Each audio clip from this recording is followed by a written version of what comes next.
So finally we have reached at the end of the JUnit series videos, right? So this video I am going to talk about tagging and filtering.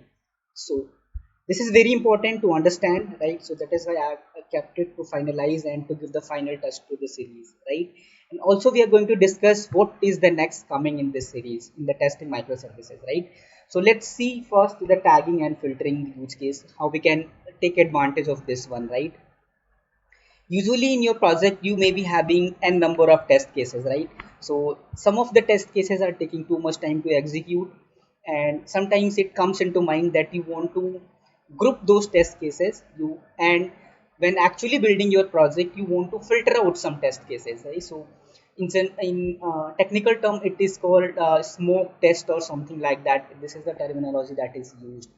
So how we can tag our test cases by grouping, right? And how we can filter out those test cases that are of particular tag, right? So for example, if there is a tagging about slow tag and there are fast tags, right? And there are category 1 and category 2, and while testing the functionality, while writing out the functionality, I want to execute all of the test cases. But when building actual project, actual artifactory along with other project, I want to exclude some test cases which are less important and which are taking too much time to build the project. So the main thing is which are not important. So how to categorize those? So we can take and use we can use this tagging and we can filter out while building the project. All right. So this is the thing that we can use. So we can tag those test cases and we can exclude those test cases in the build tool.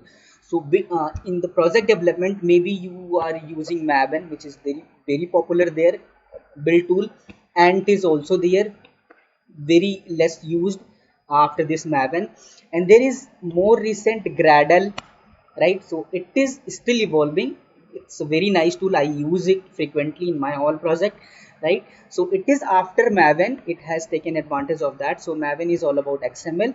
Gradle is the domain specific language you can take use of. So you can write in Groovy, you can write in Kotlin. So it is the programming kind of thing, right? So not the XML that you use in Maven. And there are other advantages as well. So it's very different and whole series to talk about Gradle.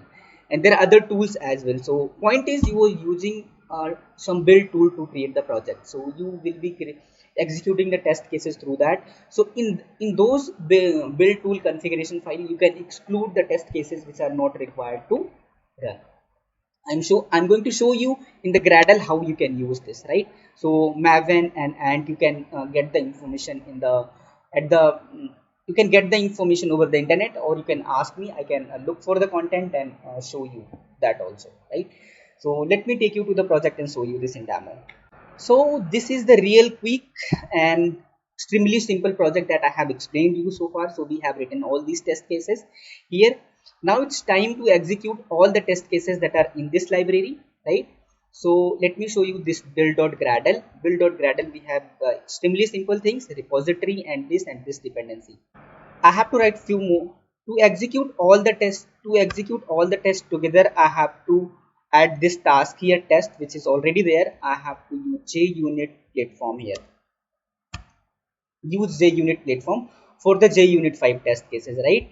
So this is how we can execute all the test cases, right? So let me take you to the terminal and execute all the test cases that are there together. Gradle w test. So this is the task that we can use to execute all the test cases that are there. So it is going to take the advantage of the project structure.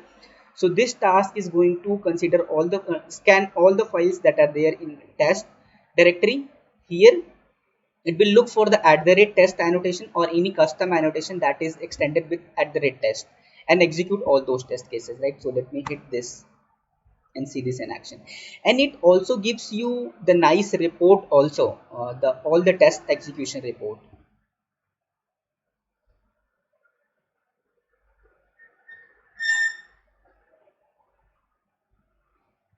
Is compiling, testing, zero test completed. It is executing all the test cases that we have there. Calculator, add, repeat test classes, and it had some failing test cases. That is not an issue. We want to execute all the test cases. That's it. So yes, it has executed all the test cases and generated the report also here at this location.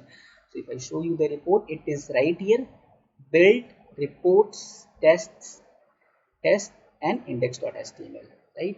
So we can see this report here. Here, so see, 72 tests are there, 2 test cases are failing here, and 2 are the ignored test cases, means you have used disabled at the rate disabled with that, right? So failed test cases are here, so you can see all the error and all those things here. So timeout exception is coming here. So if you remember the timeout series, timeout video, so it is variable, right? So sometimes it is taking too much time and less time, so we have kept that difference very minimal. That is why it is failing, right? So we have to exclude that. So we can see all the failed test cases. We can also see the all the successful test cases here. If I come here, packages, under here, under classes here, so I can see all the past test cases as well and how much time each is taking. So you see all the display name we are seeing, not the name of the class or name of the method. We are seeing the display name, which is very nice to see, right? So this is here assertion library demo add test case, and method name is also there if you want to know that, and test name is here, right? Assert all and all those things. So let's talk. So it's about how you can use how you can execute all the test cases. But what about the filtering and tagging? Let me show you that. So inside this build, if we have some configuration that we can use, so we have include tags, right? So we can here mention cat1 comma separated categories I can give. So what categories that I want to include, right? And in we also have exclude tags, right? So we can also exclude the specific tags that are there. So actually they are complementary to each other. If you are using include tags, means you want to use these categories and exclude all other, right? And if you are using exclude tags, it means if you are writing here category 1, so means exclude tag, you want to exclude this category, all other test cases needs to be executed, right? So it should be taken into mind and use both of these very intelligently, right? So let me show you this exclude tags we have done here. So let me give a tagging to specific test cases that are there and show you this. So this is the calculator add test that is here. So if I want to I want to tag this test class, so I can use the annotation that is their tag annotation, right? So if I use this here and calci add, I'm naming this category as calci add, right? So if I want to execute all these test cases only, not other that is there, right? So if I want to do so, I have to remove this one and add this one, add tag here, right? So now only calculator add test cases will be executed. All other test cases that are there will be excluded from executing, right? So I have done all the things in here. Also I have given. So let me trigger this task again, right? So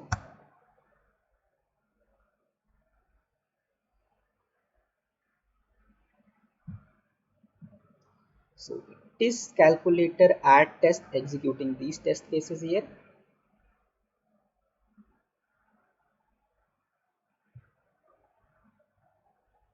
Yes, build is failing because there are failing test cases that is there. So coming to here, reports, refresh this directory so that we can get the exact package. So open this again. Now we see only 18 tests are executed. So if I show you the previous file, there were 72 tests, but now we have only 18 tests and only one failure is there, right? So see, and if I show you the packages, I only have this calculator demo, and inside that I have a single class only, that is, and all of the test classes that are calculator add exception, all the positive cases, and these belongs to a single class, that is calculator add test, and inside that we have inner classes that are there, calculator add test cases and all that, right? So if I show you this here, you see calculator add test. So this is the class name that you are getting here, So this is how you can include all the test cases that are in a specific class. So same way we can use this one into the exclude tag. So now this will be excluded, all other test cases will be executed, right? So if I trigger this again,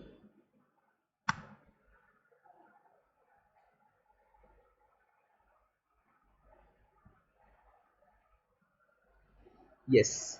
So again coming to this report directory and refresh this one so that we can get the exact one. So index.html show you this. Now we have 54 tests, right? And one failure is there, which is from the standard test, right? So if I show you this one, failing test cases it is showing you, but I want to show you the different classes that are there. So demo test, parameterize, standard, and temp directory test demo. So except calculator at test, all the test cases are executing here. So now if I want to make our classes green, so I want to also tag, I can also tag this standard test that is there. So let me tag this one standard test. So it is creating a problem. So let me tag this one at the rate tag. So standard, name it standard. So I'm taking this name and including it here under exclude, right? And if I execute this, now the build will be green, right? So build successful, we got build successful, right? So why so actually this is the error message that is coming, but we have, if I clear the console here and run this Gradle w test here, so we will get the build successful, right? So if I come to here, refresh this one index.html and show you this. So this is all green, 100% successful. We are getting the 50 test cases running, right? All of the test cases are executed from here. So this is how we can use the build.gradle tagging and filtering. And even if you have here, you have nested classes here, so you can tag these one, right, and exclude individual nested test classes as well. So it is going to work the way same as it is, right? So if you are including this tag, so all of the inner classes will be included automatically. But if you want to add all the test cases, all the inner classes, but exclude a specific tag, so you can tag that one here and exclude that, right? So within a single test class, and if you want to exclude a single inner class, you can exclude that also in the same way that I have shown you, right? This is about tagging and filtering, which is very important to understand. So now coming to the important part, what next? So this is the end of the JUnit series, right? So still, if you have any confusion, if you're not understanding, I'm missing any topic, just drop that in the comment section. I'm going to cover that as well, right? Now, important thing is what next. So after JUnit, I'm going to cover the Mockito, which is very much so. JUnit is when you are testing a complete project. So JUnit is not alone sufficient. We have to use the Mockito for mocking the behavior. So all of this is coming in the next video series, right? And all of the examples and all those things are directly coming from the official site that they have. All the understanding, I'm going to read out this documentation and create the videos. So I'll try to finish this as quick as possible so that we can quickly jump to final one, that is microservice testing, where we can be actually using this mocking and this JUnit library, right? So let me show you that diagram also, where we have big roadmap. So this is a microservices testing slide where we have this first step we have completed. Next we are going to jump to this one. Next, in between this one, I am going to create a microservice from scratch. This will be a real-time project where I will be showing you how you can create the unit test cases. Then I will show you how to integrate the code coverage, right, and how to do the mutation testing. I will also integrate the sonar cube, and then also I am going to show you how you can write the integration test for your microservices with Spring Boot, right? And recently there is one more topic also I came through wire mock, right? So it is very important in the microservices and distributed architecture to understand the wire mock, to understand the integration testing and to do the complete integration testing when you have third party interaction and all those things. So wire mock is very much important, and that is all that has also come into the list. I'm going to cover this also. I'll see you in the next video with the mock 2 series. Till then, take care. Bye bye. Stay home. Stay safe.